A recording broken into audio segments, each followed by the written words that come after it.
Hi, I'm Stub, and I'm 17 years old. I'm in Year 12 at Lauriston Girls' School. I take trams, study for my VC exams, practice getting my driving hours up, cry over math methods, and probably spend way too much time on my phone.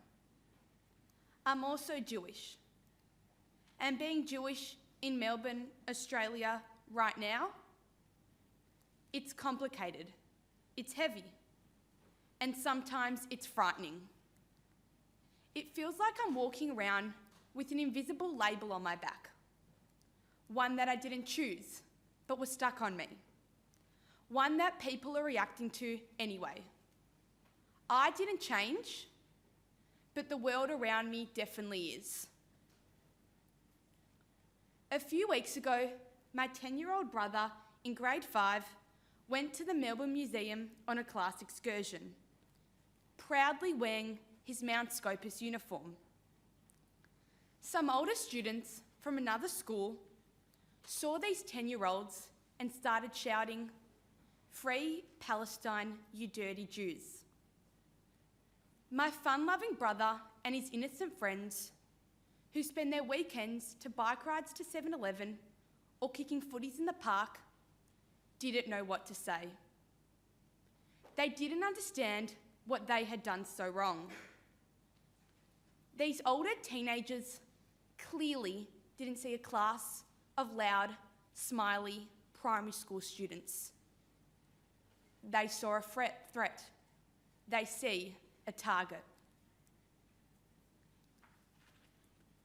Changes creep up on you like fog rolling in, slow, silent, and all-encompassing.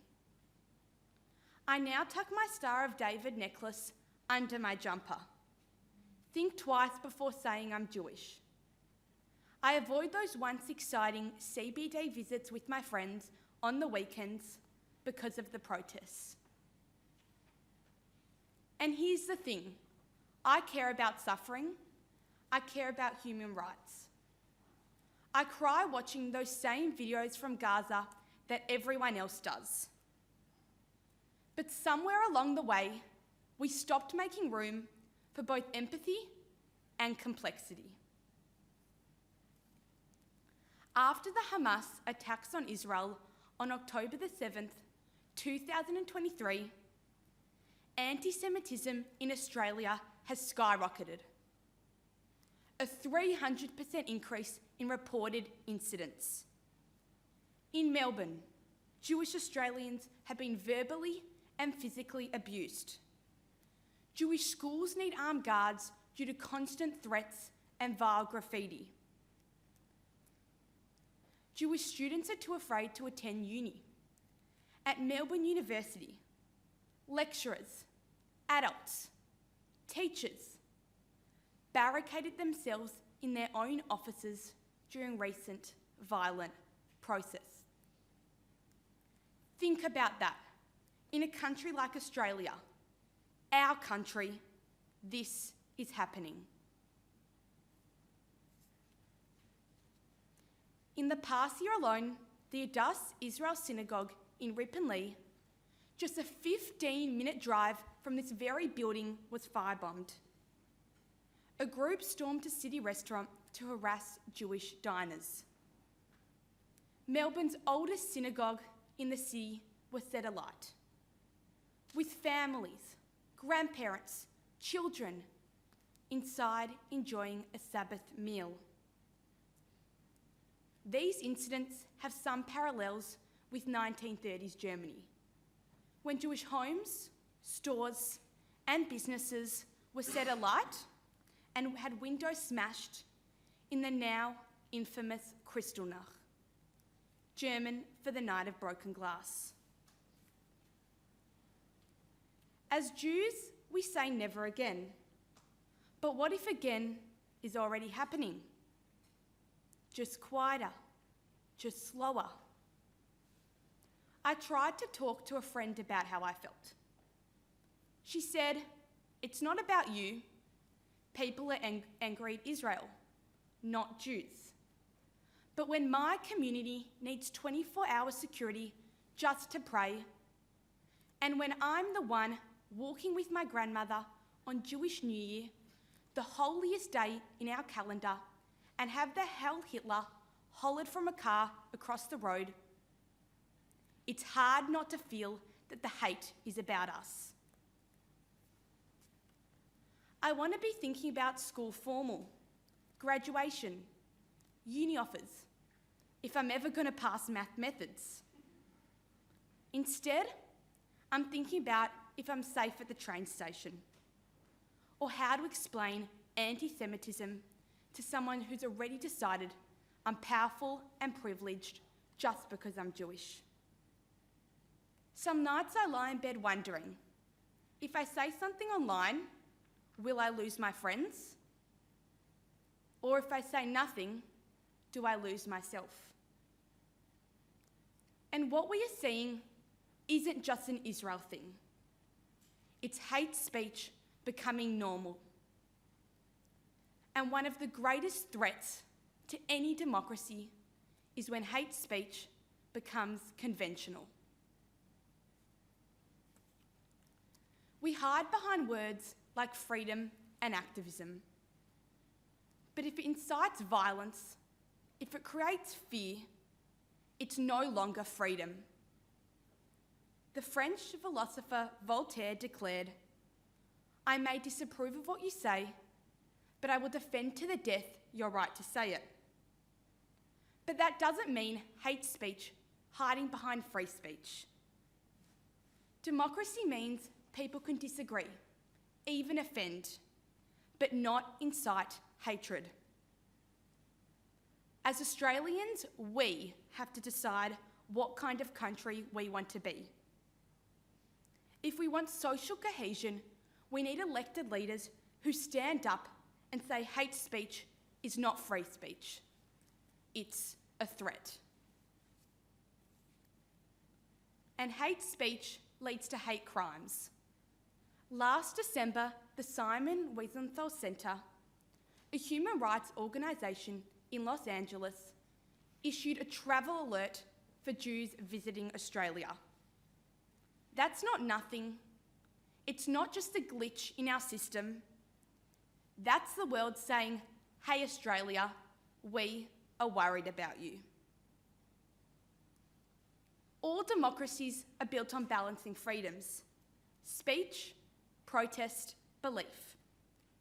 You can support human rights. You can protest. But if you're calling for the destruction of an entire group of people, that's not protest, that is incitement. Our democracy cannot survive if we stay silent when hate speech grows louder. We must draw the line, both legally and morally.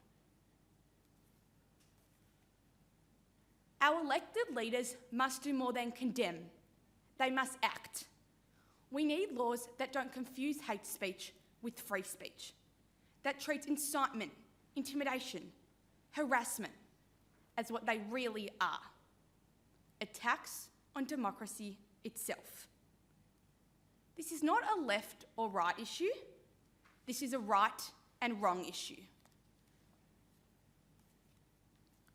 And despite everything, despite the fear, despite the isolation, I still love being Jewish.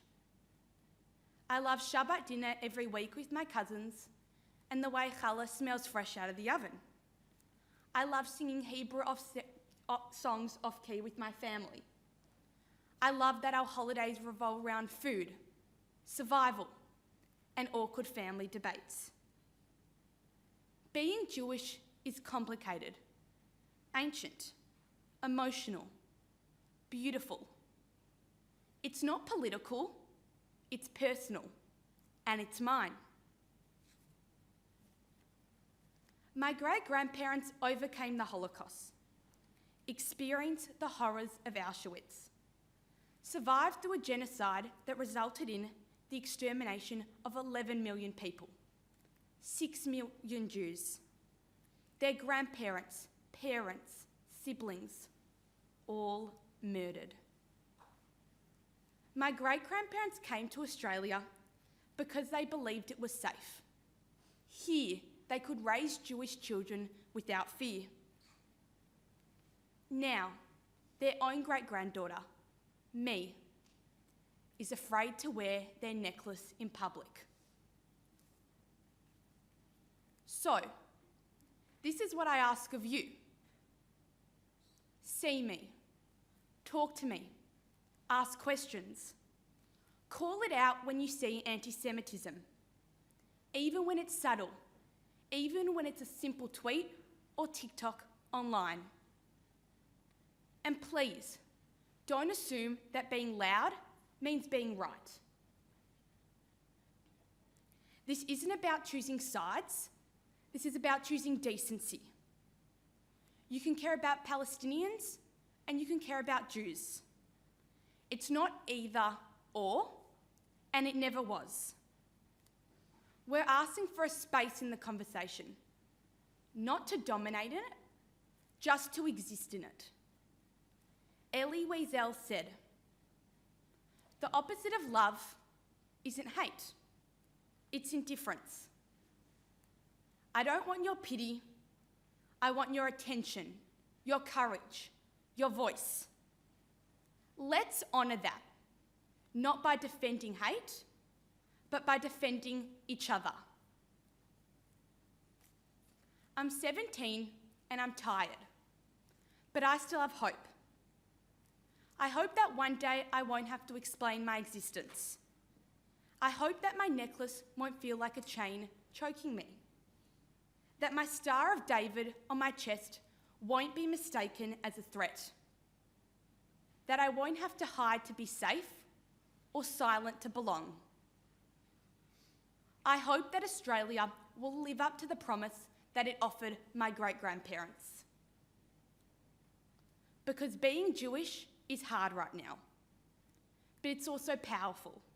And as Jews, we have been through worse and are still here. My grandparents are still here, my parents are still here, and I'm still here. Thank you.